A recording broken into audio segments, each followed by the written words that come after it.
It's only entertainment. Welcome back to the Talking Hedge. I'm Josh Kincaid, Capital Markets Analyst and host of your Cannabis Business Podcast. We're at the Finance Forum, a pre-show for MJ BizCon in sunny Las Vegas. I'm here with Greenbelt Systems. If you guys want to state your name and title for the record. I'm Arnar Olgeirsson, Vice President of Greenbelt Systems. I'm Lise Bernard. I'm the Director of Sales. And I'm Josh Kincaid. Greenbelt Systems, what is that? What do you guys do? So Greenbelt Systems, we founded Greenbelt Systems based on the need for automation and packaging of especially cannabis flower, based on the unique aspects of the product. Obviously, my background is in automation, industrial automation for food applications. And when the cannabis market legalized in Washington State, which is where we're located, one of the first markets, we saw that hand packing just wasn't sustainable from efficiency, productivity, also food safety, and because of the unique nature, it's nothing like food products like rice and beans and jelly beans and things like that. We saw a need to focus on the product and automating that to attain the product quality, accuracy, all the unique aspects of cannabis. You guys have huge machinery for packaging in the cannabis industry to eliminate hair or whatever else getting into packaging. Very kind of I don't know if it's unique, but interesting, like the air pressure or whatever that you guys have. Our so like the nugs come in, and you guys use air to kind of push it into the jar or packaging material all automatically. So it is intimidatingly big, but affordable and useful. Is there any metrics behind the savings or the impact that you guys provide? Yeah. So if you look at it purely from an efficiency and ROI, return on investment, our ROI for a typical producer, of course, it varies based on their throughput, but it ranges anywhere from, on average, probably 6 to 8 months. The return based on your investment, and that's not only the labor savings. People tend to equate automation to labor savings alone. There's so much more and so much more reason to automate than just the labor savings. It's also higher product quality than packaging by hand because you're not handling it as much. And also the reduction in overpack. Yeah. So you get a higher yield for your product rather than at the end of the day, 80% of your flour is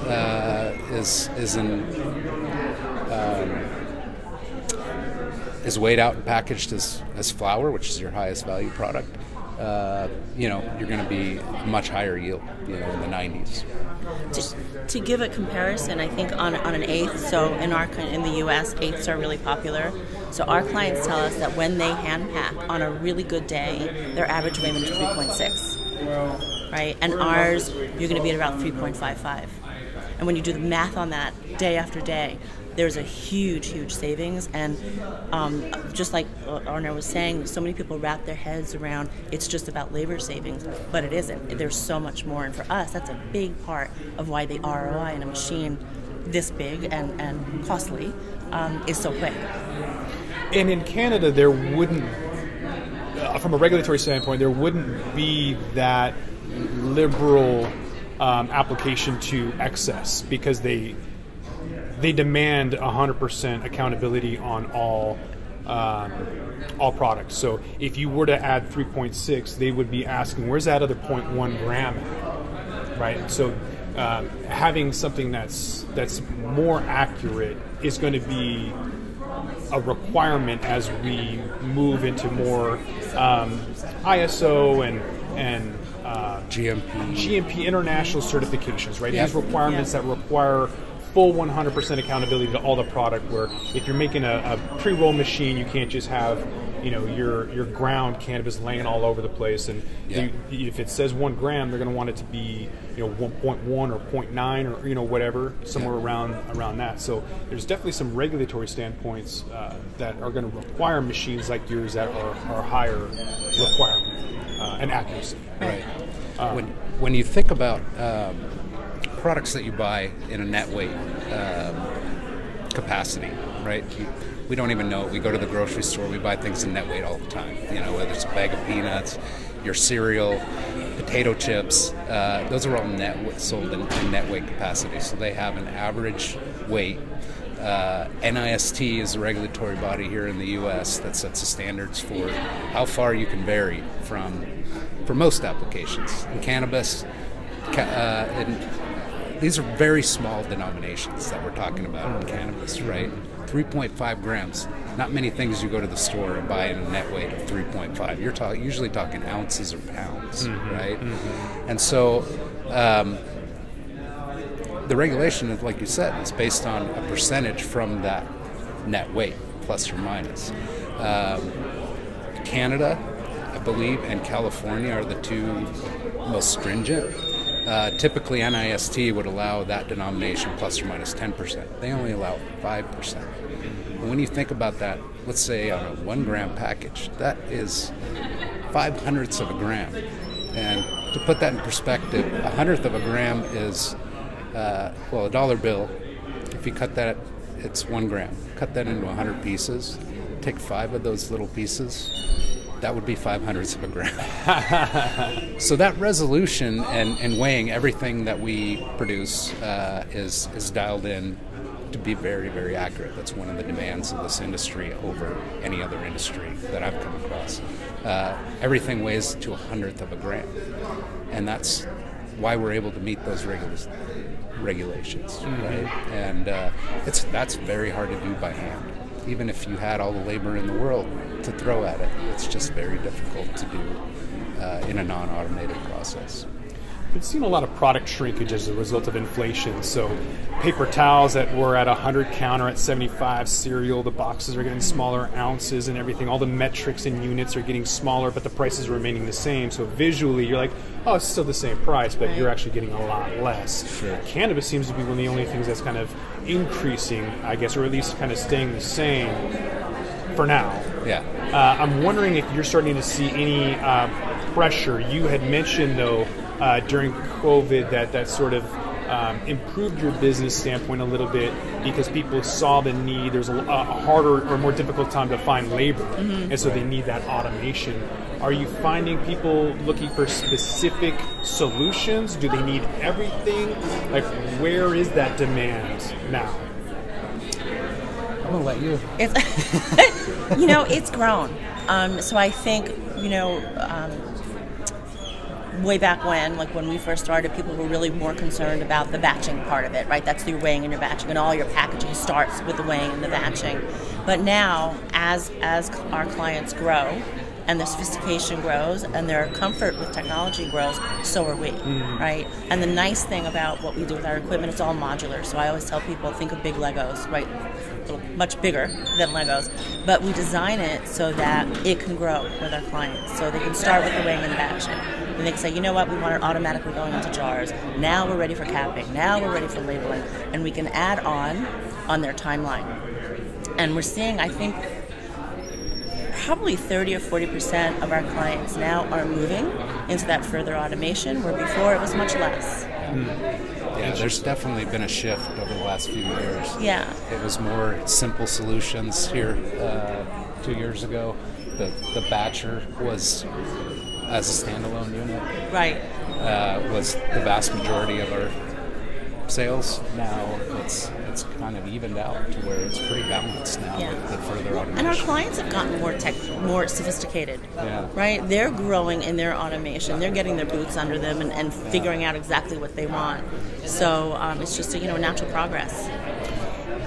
Let's unpack that a little bit. Is it the maturation of the industry and just the normalization where they're like, okay, let's finally remove 18 people on pre-roll line and get a pre-roll machine, and instead of a dozen people packaging this, let's get one Greenbelt Systems packaging machine. Is it that? Was it the difficulty in finding labor, high turnover, easier access for capital to get one of your machines, or just, like I said, back to the normalization? Why are you doing so well? I think it's probably a little bit of everything, right? I mean, so. Just in terms of processing, we're at the end. So the companies that they're worried about their cultivation, they're worried about their grow, they're worried about the front part of it. The post-harvest part tends to come a little bit later, you know? So I think that's definitely part of it. As they grow, they start to focus later in their production line. So we see that with the people moving forward with their automation. I think funding is a big part of it too. So a lot of our clients now are coming in with funding, and they're able to look at the full construction and say, okay, we're going to get all of our I's dotted and T's crossed and get everything in place. So we're not even built yet, but we want to know exactly what kind of weighing system or pre-roll system, or they're looking at that post-harvest all up front, but they have to be well funded to do that. So, you know, it depends on the grow. It depends on if it's an MSO, if it's a startup. It's kind of all over. What's the... Go ahead. And you know, to expand on what you said, Lise, we've seen the majority of our clientele will start out with a simple solution, which has a really quick ROI. Well, as soon as they reach that ROI, now they're basically printing money, right, from where they were when before Greenbelt systems came in. And so that definitely lends to what you said about, you know, them having more capital. That provides them with more capital. Now they have that capital that they built on from the simple system. And like Lise said, we design it very modularly so that you can add and build the line. You don't have to go all in all at once. And so then they're reinvesting that money into further efficiencies. What's the gateway machine? What is the machine that gets people in to your category or your catalog of machines? So that's our precision batcher, for sure. So that is the heart of the system. That's the heart of the system. That's what does the automatic weighing. The flour goes in and comes out in a perfect eighth, right into the jar. Perfect, or a bag, you know, whatever your packaging is, or a perfect gram, perfect quarter, right? So, and then what we do is we build from there. If you want to automate your jar filling, if you want to automate your bag filling and sealing, we can add on those pieces based on the customers. Usually what we do is we ask, hey, what do you want your end product to look like for your consumer? And then we engineer the line backwards from there. Okay. Good deal. We talked about a lot. Is there anything that I missed? Anything you want to cover? I don't think so. Just appreciate you having us on. Yeah, Great to see you again, Josh. Yeah. I'm going to have you guys state your name and titles again for the record. Okay. Arnar Olgeirsson, Vice President. Lise Bernard, Director of Sales. And I'm Josh Kincaid. This is The Talking Hedge. We're at MJBizCon. Don't forget to like, share, and subscribe, or don't, and I'm out. Don't forget to smash that like button on your way out and check out these other videos that we've got.